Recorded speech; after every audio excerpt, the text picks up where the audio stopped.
Hey gang, welcome back to another video.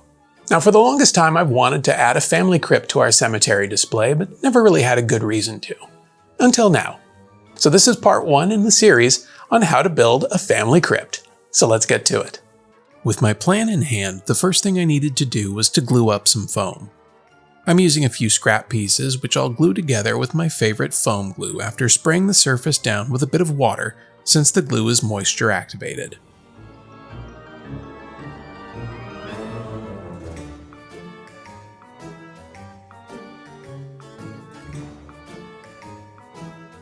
Once my first layer was in place, I grabbed some wood and whatever heavy objects I could find to apply some pressure and then gave it time to set up.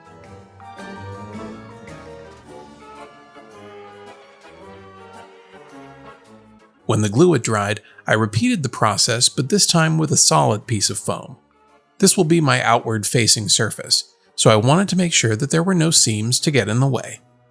Then it was spray, glue, clamp, and wait.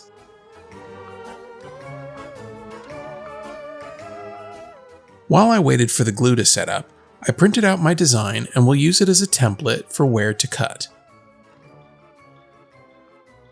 Then I grabbed my pole saw and got to cutting. And after a bit of sanding with 80 grit paper, here's the base shape for the top of our crypt. I grabbed my template again and this time cut out the center so that I could trace in where the recess would go. Then I grabbed my router with a straight edge bit and got to removing an inch of foam from the center. This could have been done using 2 pieces of 1-inch foam and building a frame, rather than a single piece of 2-inch, but it's what I had on hand.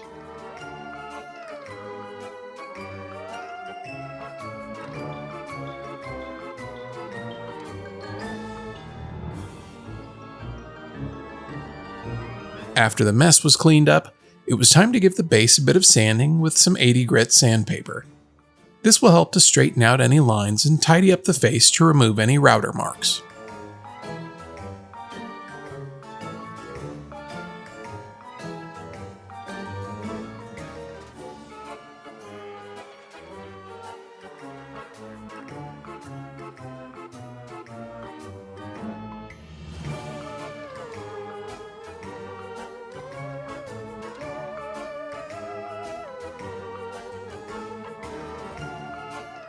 Next up, I switched bits in my router and started to add some decorative elements to the inner edge. Because this bit is rounded, I needed to square off the inside corners, but sandpaper makes quick time of that.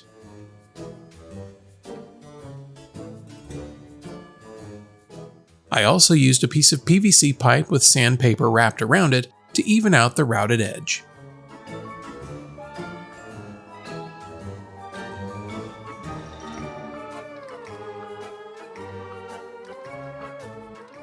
Off camera, I glued 4 2-inch pieces of foam together and traced out the top arch design onto the foam before rough cutting it with my hot wire tool.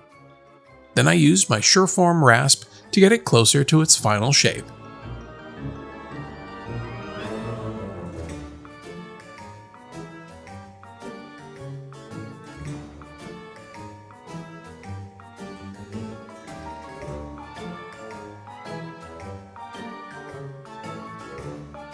A bit more sanding and refining, and it was finally time to glue the top to the base.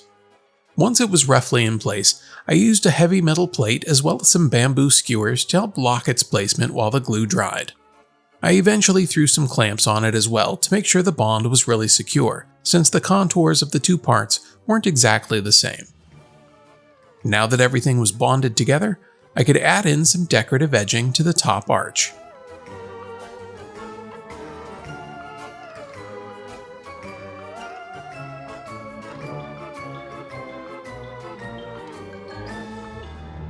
It was at this point that I decided it needed a bit more detail, so I grabbed an X-Acto knife and added in some part lines by cutting in a V shape to the face of the foam.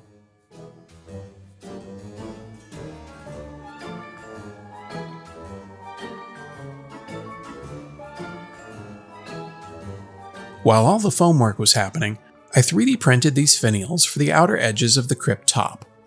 They got coated in a 2-part epoxy for a little added protection, but that clip seems to have disappeared.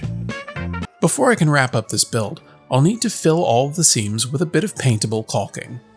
This always helps to tie everything together, and more importantly, hides all the crimes.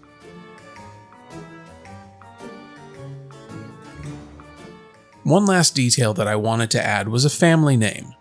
So I cut out some letters on my Glowforge from some 1/8 inch MDF, and will use this tongue depressor to help me keep the lettering straight. Mrs. Van Oaks and I recently visited North Carolina, where there's a city named Cornelius. The name stuck with me and sounded like a good turn-of-the-century name to add to our cemetery. And so with the addition of these letters, the top of the Cornelius family crypt is nearly complete. The last bit of prep work is going to be to even out the top arch. So I grabbed some spackle and started to fill in and blend the gaps. I went with spackle for this because it's less likely to shrink as it dries and is a bit more flexible than joint compound, although either could be used if you'll be hard coating your foam.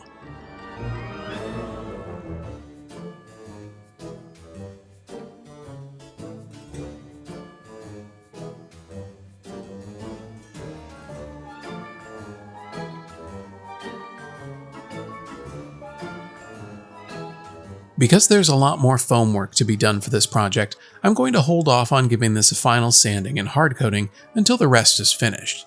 So this seemed like a good place to stop.